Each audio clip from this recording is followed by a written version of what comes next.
Olá, sejam bem-vindos! Hoje, vamos nos aprofundar em uma das questões mais fundamentais do direito, o que de fato torna um julgamento justo. A gente vai ver que um dos pilares essenciais, e talvez um dos mais debatidos, é a imparcialidade de quem julga.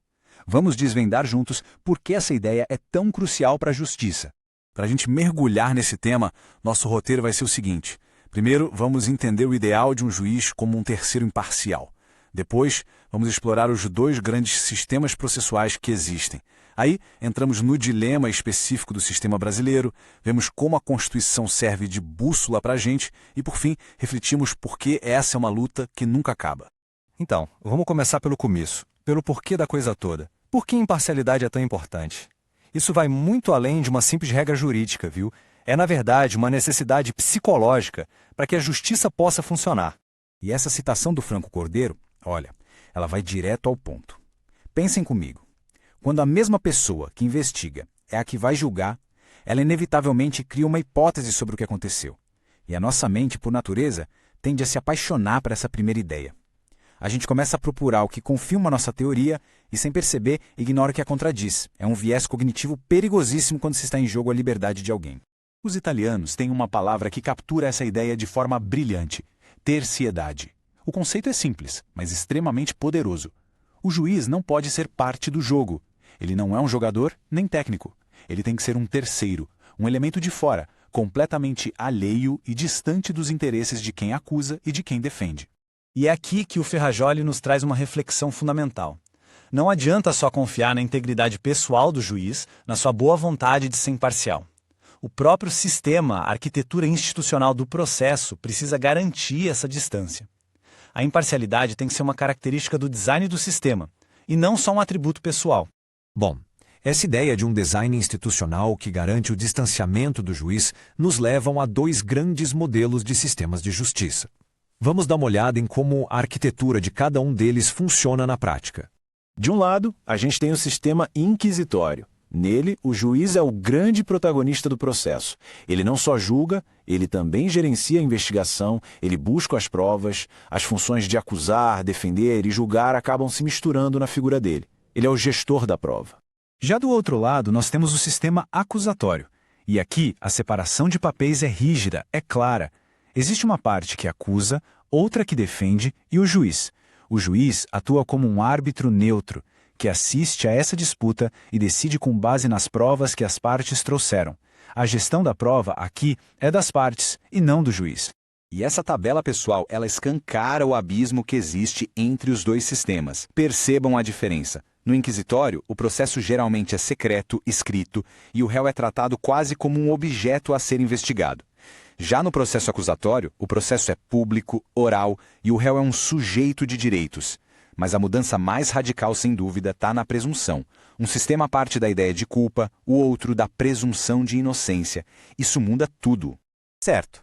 Vimos os dois modelos ideais. Mas e o Brasil? Onde é que o nosso sistema se encaixa nisso tudo? Pois é aqui que a nossa história ganha contornos bem mais complexos e, para ser sincero, um pouco confusos. A resposta para essa pergunta, que parece tão simples, na verdade não é. Ela tem sido o centro de um debate jurídico acalorado no país há muitas e muitas décadas.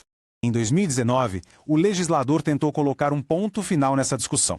Uma lei, parte do pacote anticrime, foi aprovada e declarou com todas as letras no Código de Processo Penal: o processo penal terá estrutura acusatória. Pronto. Parecia que o debate tinha acabado ali.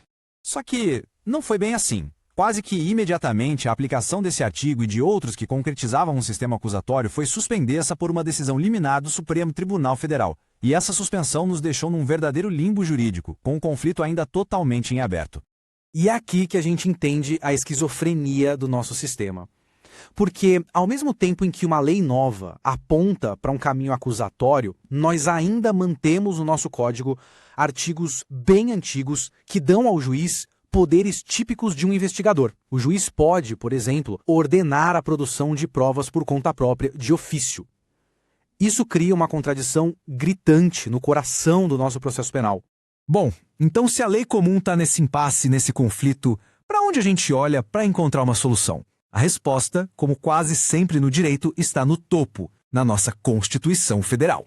Como bem aponta o professor Jacinto Coutinho, a Constituição de 1988 não é só mais uma lei. Ela inaugurou um novo paradigma. Qualquer norma anterior a ela, que seja incompatível com os seus princípios e garantias, simplesmente não foi recebida, não pode mais ser considerada válida.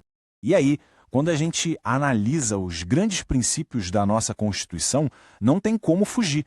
A presunção de inocência, o devido processo legal, o contraditório, a ampla defesa, todos esses são pilares que respiram a lógica do sistema acusatório. Eles são, na sua essência, incompatíveis com a figura de um juiz que também investiga.